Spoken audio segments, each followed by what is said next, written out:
So I was casually talking to some online friends in chat box when one of them brought up the topic of the best anime in the whole world.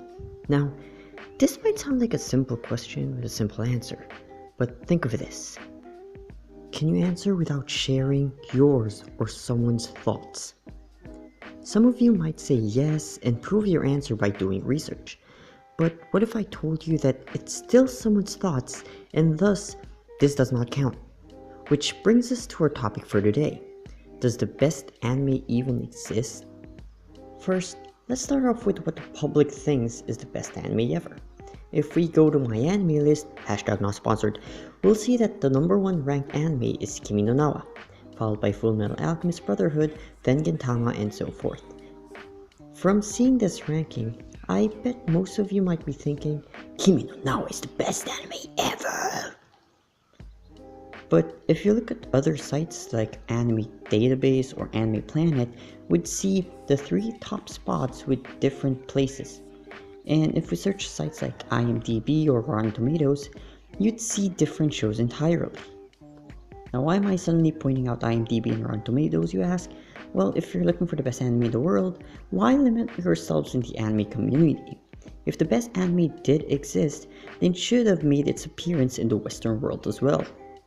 Thankfully, some shows popped up, but each with different rankings. Don't get me wrong, I love Kimi no Na wa by the way, but with different ratings on each site, it's hard to prove that it actually is the best anime ever.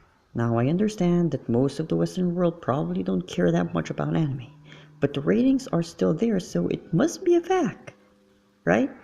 That is where I stop you. You see, a fact is a statement which has been proven true unless opposed by a new fact which invalidates the first. Duty for you? Don't worry. It gets deeper.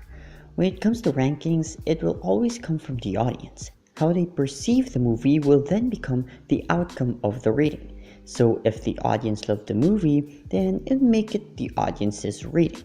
If a person from the said audience shared his or her gender equality to a person who's never seen the movie, the person would perceive the movie as great and give it a high score as well.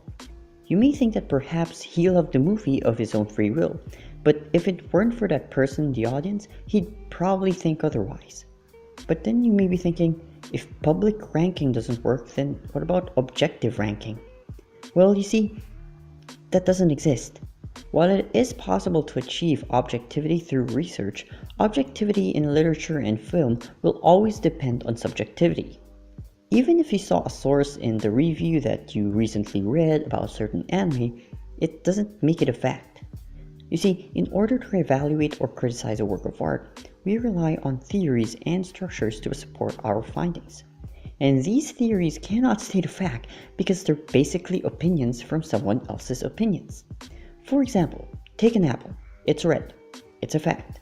You can't say it's blue or yellow because red is the color we see in front of us. But if someone sees blue and states his reason why, and if his argument sounds just, for example, he's colorblind, some people will think that too. If we compare it with things like films and literature, we'd see the apple not just red, but with various colors. If you say it's red, then you're just stating the obvious, what's in front of you, i.e. the film itself. But if you imagine it with a different color, then it's a totally different thing. And this is what reviewers and critics do. They look at a work of art and add their own color to it. It can't all be the same color because you're adding your own interpretation of it, making it subjective. In the end, ranking popularity isn't a factor of finding the best anime ever. While it can be a source, it is not the source of everything. In the end, it all comes down to individuals' point of view, whether you like it or not. And it's okay because that way we don't just see a stagnant ranking. Don't forget, change is a big factor in ranking.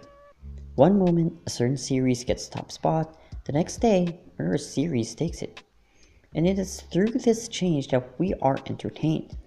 Nobody wants to see the same thing over and over again. There will come a time where you'd move on to another series and choose that as number one. So what's the best anime ever? Perhaps you've already watched it, or you're watching it right now, or maybe you'll be watching it in the future. and you just haven't realized it yet. But what do you guys think?